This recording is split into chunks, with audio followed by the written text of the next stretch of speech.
नमस्कार, मी वीरपत्नी उज्ज्वला महादेव निकम, मुक्काम पोस्ट अंतवडी, तालुका कराड, जिल्हा सातारा।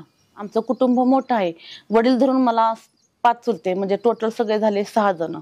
कुटुंब मोठं असल्यामुळं छान, म्हणजे आम्हाला चांगलं शिक्षण दिलं, चांगली परवरिश दिली, आम्हाला चांगलं सांभाळलं, आमच्या सगळ्यांची लग्न चांगल्या ठिकाणी करून दिली। लग्न हे उशिरा ठरलं, जायच्या अगोदर किती 10-12 दिवस, मग गडबड झाली लग्नामध्ये। लगेच जायचं, लगेच लग्न करायचं। मग ठरलं, साखरपुडा झाला की नंतर 15 दिवसात लगेच तारीख ठरवली, बस्ता झाला। लग्न आमचं झालं 6/6/1998 साली। पूजा वगैरे झाले की सुट्टी संपली, मग ते परत गेले, दसऱ्यामध्ये आले। त्याच्यावर मला कन्यारत्न राहिलं। संक्रांतीला मी इकडं माहेरी आले, नंतर त्यावेळेस त्यांना 15 दिवसाची सुट्टी भेटली, मग त्यावेळेस एकदा 10-15 दिवस ते अंतवडीला येऊन गेलेले होते।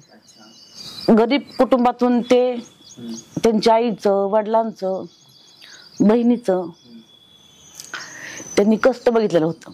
मग त्यांना वाटायचं आपण कुठेतरी थोडंसं काहीतरी केलं पाहिजे। फक्त म्हणायचे आई वडिलांच्याकडे लक्ष दे, आई वडील म्हणजे माझ्यासाठी सर्वस्व आहे, आणि तो मी शब्द प्रामाणिकपणे सांभाळला। पहिले फोन नसल्यामुळं कसं जास्त संवाद पत्राद्वारेच व्हायचा, पण एवढे छान पत्र की मी प्रत्येक पत्रातून त्यांना सांगायचे की घरी खूप सगळं चांगलं आहे, आणि तुम्ही इकडची काही काळजी करू नका, तुम्ही देशसेवा करा, इकडची काळजी मी घेणार। मी माहेरी गेल्यामुळे आमच्या घरी फोन होता, लँडलाईन। मग त्याच्यावरून आदल्या दिवशीच 25 जूनला मला त्यांचा फोन आलेला। काय झालं, आम्ही सख्या जुळ्या बहिणी मावत जावा। मग तिची पहिली डिलिव्हरी झाली, आणि नंतर ते म्हणायचे वहिनीची डिलिव्हरी झाली, मग तुझी का डिलिव्हरी झाली नाही? म्हटलं मला काय नाही माहिती, शेवटी कसं निसर्गाच्या पुढं कोणच जाऊ शकत नाहीये। आणि मग नंतर 25 जूनला मी म्हटलं मला नाही माहिती तारीख दिलेली डॉक्टरांनी, पण इकडं तिकडं 4-5 दिवस झाल्यामुळं मग त्यांच्याशी मी बोलले, पण असं काय नव्हतं, कारण त्यांना माहीतच नव्हतं ना माझी डिलिव्हरी झाली। आदल्या दिवशी तर बोलले त्यांच्याशी, त्यामुळे मला स्वप्नातही वाटलं नाही की त्यांचं असं अचानक घडल म्हणून। मला हे सांगितलंच नव्हतं। मी अंदमानवरून याला जम्मूला गेलोय किंवा काय, मी म्हटलं ना, कारण आमच्यात घरी पेपर होता, वर्तमानपत्र होते, नंतर TV होती, मग बातम्या वगैरे ऐकत होती। पण मला म्हणले मी तिकडं नाही, तिथून खूप लांब आहे, माझा आणि त्याचा काही म्हणजे तेव्हा मात्रही संबंध नाही। तेव्हा मला म्हणजे असं वाटलंच नाही। मी म्हटलं चला असतील। ज्यावेळेस हे 26 जूनला शहीद झाले, त्याच दिवशी दुपारी 1:30 वाजता आमच्या घरी फोन आला हेडक्वार्टरवरून। नंतर मग त्यांच्याशी चर्चा झाली, म्हणजे कोणाला विश्वास बसेना झालाय की हे युद्धामध्ये शहीद झालेत। शनिवारी सकाळी 11:30 वाजता डिलिव्हरी झाली। मग मी शनिवार, रविवार, सोमवार 3 दिवस दवाखान्यात होते, हॉस्पिटलमध्ये होते। आणि नंतर गाव मला डॉक्टरांच्या तिथं क्लिनिकमध्ये बघायला लागले, पण माझ्या लक्षात नाही आलं की हे कसं। ते म्हणायचे मी जर असं विचारलं तर, आणि म्हणजे मला असं भावलं पण नाही की असं त्यांचं झालं असेल किंवा काय। सगळे म्हणा, मी तरी म्हणते एवढी डिलिव्हरी झाल्यानंतर एवढी लोक कोण बघायत नाही, आणि एवढी मला सगळी भेटाय कशी काय येते ते, पण मला माहीतच झालं नाही की असं असेल किंवा तसं असेल। मी जास्त कसं त्या मनस्थितीत नव्हती की प्रत्येकाला विचारू शकते तुम्ही का आला, कसं आला, कारण मला खूप म्हणजे खूप त्रास होत होता।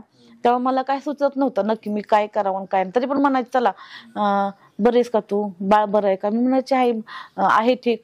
डिलिव्हरी झाली त्यावेळेस माझी विजया 3 किलो भरलेली। परमेश्वरानं किती छान बाळ माझ्या पदरात घातलंय। सोमवारी पहाटे त्यांचं पार्थिव आलं, आणि नंतर त्याच्याबरोबर मी हॉस्पिटलमध्ये होते डिलिव्हरी झाल्यामुळं। मग तिथं आमचे एक मेहुणे, आमचे दाजी आणि आमचे चुलते, त्यांनी मला असं जास्त उठता येत नव्हतं, मग असं मला अलगद उचललं।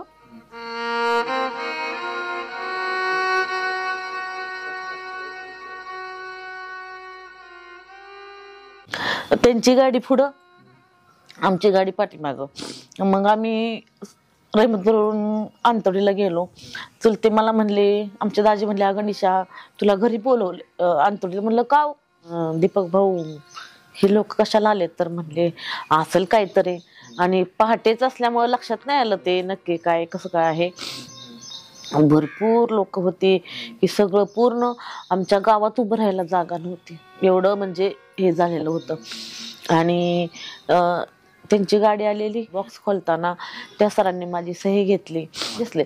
पण मला म्हणजे असं वाटलं नाही की ते शहीद झालेत. मी म्हटलं झोपलेत आणि सगळे साईडनं हे चालू होतं, पण मला काय झालेलं मला नाही मला माहिती. माझे कान असे बधीर असे झालेले. आणि नंतर मी म्हटलं झोपलेत, मी असं त्यांच्या केसाला हात लावून थोडंसं हे केलं, तरी पण मला लक्षात आलं नाही की बाबा हे असं झालं असेल. कारण मी असं पहिल्यांदाच बघितलं, मग काय झालं मला परमेश्वरालाच माहिती. नंतर अक्षरशः मला आमच्या चुलत्यांनी, आईनं, भावांनी सगळ्यांनी उचलून परत गाडीत नेलं. कारण नंतर काय दात खेळ बसली मला नाही एवढं माहिती. तिसरा असतो त्याच्या वेळेस कसं आई वडिलांनी मुलाच्या पाया पडणं कितपत योग्य आहे. मुलगा हा मुलगा असतो, आई वडील हे आई वडील असतात. तर विशेष आमची आई फक्त मला म्हणलेली की निशा तू असं म्हण, तुम्ही इथली काही काळजी करू नका, मी सांभाळेन. विजयाला मी इथलं तर सगळं सांभाळते, तुम्ही जरा सुद्धा इथली काळजी करू नका. अक्षरशः लगेच गावाला आणि त्यांनी प्रसाद घेऊन गेला. 1 महिना झाला. नंतर ते ज्यावेळेस आर्मीतले लोक सगळे माझं डॉक्युमेंट्स हे सगळं करायला आले, त्यावेळेस ते म्हटले ते तिथं कारगिल युद्ध चालू होतं, तिथं कारगिल ऑपरेशन विजय, तिथे एक ऑपरेशन विजयवरून मग तिचं नाव विजया ठेवण्यात आलं. संघर्षाचा काळ. मग 4 वर्ष झाल्यानंतर म्हटलं चला हिला कुठं तरी शाळेत. आणि त्यांच्यामुळं एवढा मान सन्मान झाला की आजपर्यंत, आज 25 वर्ष झाली तरी नेहमी आमच्यात कोण नाही कोण कुठून नाही कुठून तरी लोक शहिदाच्या घरी भेटायला येतात. ही मानास्पद गोष्ट आहे. आणि मग 4 वर्षानंतर मी कन्येला मी सातारमध्ये आले. मग सातारमध्ये तिला शाळेला घातलं.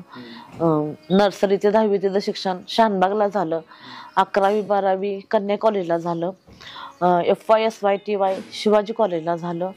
आणि आता MA कला वाणिज्य तिथं पूर्ण झालं. आता MBA ला तिनं ऍडमिशन घेतलेलं आहे आणि ती स्पर्धा परीक्षेचं तयारी करते. म्हणजे मी मुलगी आहे त्याचा मला खूप मोठा अभिमान आहे. कारण मुलगी ही 2 कुळांचा उद्धार करते, माहेरचा करते, सासरचा करते. माझा संसार किती झाला 1 वर्ष 20 दिवस. आणि 1 वर्ष 20 दिवस संसार झाल्यामुळं एवढं काय म्हणजे जास्त त्यांचा माझा कॉन्टॅक्ट, फक्त आम्ही पत्रातून जास्त म्हणजे असं दिवस हे करण्यापेक्षा आम्ही पत्रातून बरेच काही सगळं आम्ही बोलून गेलोय.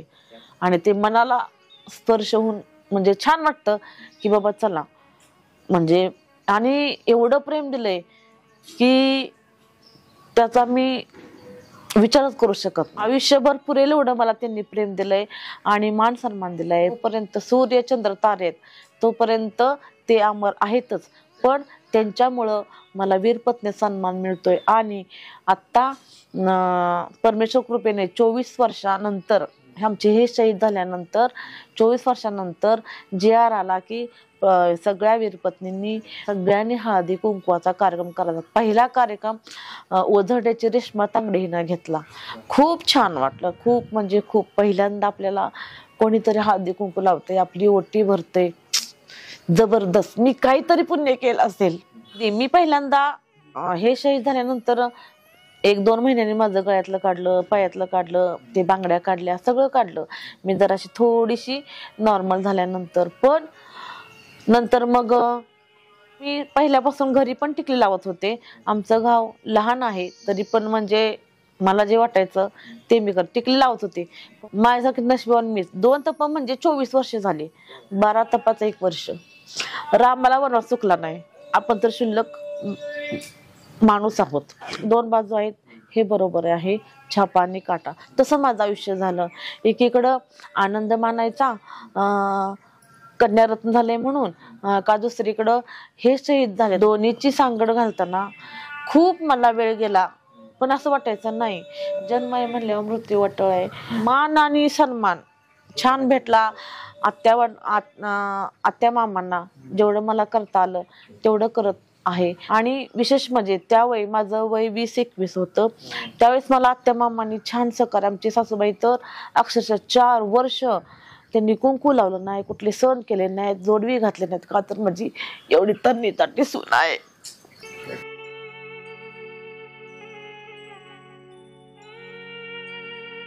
24व्या पुण्यतिथीला हळदी कुंकूचा कार्यक्रम घेतला. गावात ग्रामपंचायतीने विचारलं, मला गावाने सहकार्य केलं, गावातल्या सगळ्या महिलांनी सहकार्य केलं. मग सातारा जिल्ह्यातील 40 वीरपत्नी, आमच्या गावातल्या 40 पत्नी, मग त्यांना मी सन्मान दिला. जे म्हणजे वयस्कर आहेत ते पण हळदी कुंकू लावायला आल्या, मग त्यांनी मला लावलं. एवढा छान आणि सुरेख कार्यक्रम झाला. नंतर मग त्याच जूनमध्ये कार्यक्रम झाला, ऑगस्टमध्ये, नंतर सप्टेंबरमध्ये गणपती आले. आणि विशेष म्हणजे 24 वर्षामध्ये मी पहिल्यांदा विजया म्हटली आजीला की आई अगं आता मम्मीनं हळदी कुंकवाचा मान घेतलाय, तिला दोरे घेऊ देत. आत्या म्हणल्या बरं. मग अक्षरशः गौरी दिवशी दोरे घेतात. त्यावेळेस मला आमच्या सासूबाईंनी आत्याने गाठी कशा मारायच्या ते शिकवलं. आणि आमच्या गावातल्या महिलांनी पण मला ते ओटीत सगळं दिलं. खूप छान.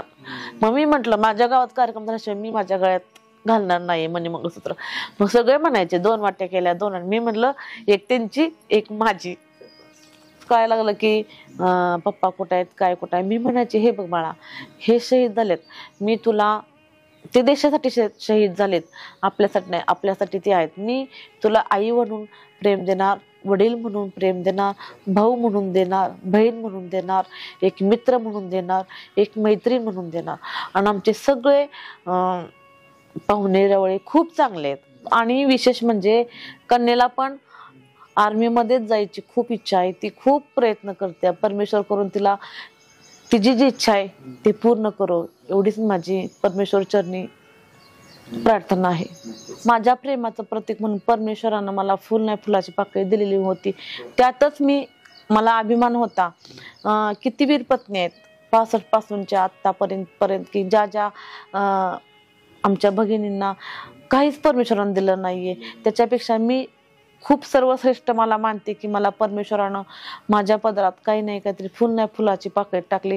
ह्याच्यासाठी परमेश्वराचं जेवढं धन्यवाद मानू तेवढं कमीच आहे. आतापर्यंत शहीद महादेव निकमांच्या नावासाठीच जगले. सातारा जिल्हा हा वीरांची भूमी आहे. म्हणजे एवढे सातारा जिल्ह्यात आर्मीमध्ये आहेत, जेवढे आहेत तेवढेच मला वाटतं रिटायर झालेले असते. माजी सैनिक भरपूर आहेत. मी अशी महाराष्ट्रातली पहिली वीरपत्नी आहे की मला जिथं भारत स्वतंत्र झाला त्यावेळेस जो स्तंभ उभा केलेला ध्वजारोहणासाठी, तिथं मला एवढा मान चांगला मिळाला ध्वजारोहण करण्यासाठी. मग याच्यापेक्षा छान सुरेख सुंदर माझ्यापाशी शब्दच नाहीत सांगण्यासाठी की मला तिथं परत संधी मिळाली. भारती जाधव म्हणून त्यांनी आता 23 पुण्यतिथी केली. आम्ही कार्यक्रमाला गेलेलो. म्हणजे तिचा 3 वर्षाचा संसार आहे आणि तिला काही सुद्धा नाही सर, म्हणजे जोक नाहीये. मला एक मुलगी आहे तर मी असं आयुष्य काढलंय. ज्यांना आयुष्य नाही त्या पण व्यक्ती बघितल्यात. पण 65च्या युद्धातील बघणे आणि 99च्या माझ्या बरोबरच्या तिचं लग्न 99ला झालं, 2001 का 2 मध्ये ते भाऊ शहीद झाले. पण तिनं अक्षरशः तिला परमेश्वरानं न फुलाची पाकळी, ते काही कोणाच्या हातात नाहीये. मग तरी पण तिनं आयुष्य फक्त ते जे पार्थिव होतं तिथं ती बरोबर होती. तिनं ते पार्थिव बरोबर येताना घेऊन आले आणि ते तिरंगामध्ये भाऊंचं ते हे बघितलं. तेव्हा ती म्हटली नाही मी दुसरं लग्न करणार नाही, तिला माझा लाखाचा सलाम. कारण असं राहणं जबरदस्त, खूप म्हणजे खूप मनाची गोष्ट. म्हणजे अशी की तिरंगात पार्थिव आलं म्हणून तिनं लग्न केलं नाही, म्हणजे केवढी मोठी त्यागाची भावना आहे. मग तो तिथं फौजी आहे, ही इथं फौजी आहे. मी तर तिला सलाम. आणि त्यांनी पण आम्हाला सल्ला चांगला दिला. तर विजयाला म्हटल्या त्या, मम्मीला कशाला आणते, तू एका फौजीची मुलगी आहे. मम्मीला म्हणत थांब घरात, मी जाऊन येते, माझं मी सगळं हँडल करते आणि सगळं माझी कन्या सगळं हँडल करते. त्यामुळे त्यांनी चांगली प्रेरणा दिली की नाही, आता मम्मीने तुला शिकवलंय, मोठं केलंय, तर तुझी तू तयार हो आणि तुझी तू मम्मीला आधार दे. नाही, यस मी करू शकते. तुमचा उपक्रम छान आहे. तुम्ही महाराष्ट्रभर दौरा करताय, प्रत्येक फॅमिलीच्या घरी जाताय, त्यांची विचारपूस करताय.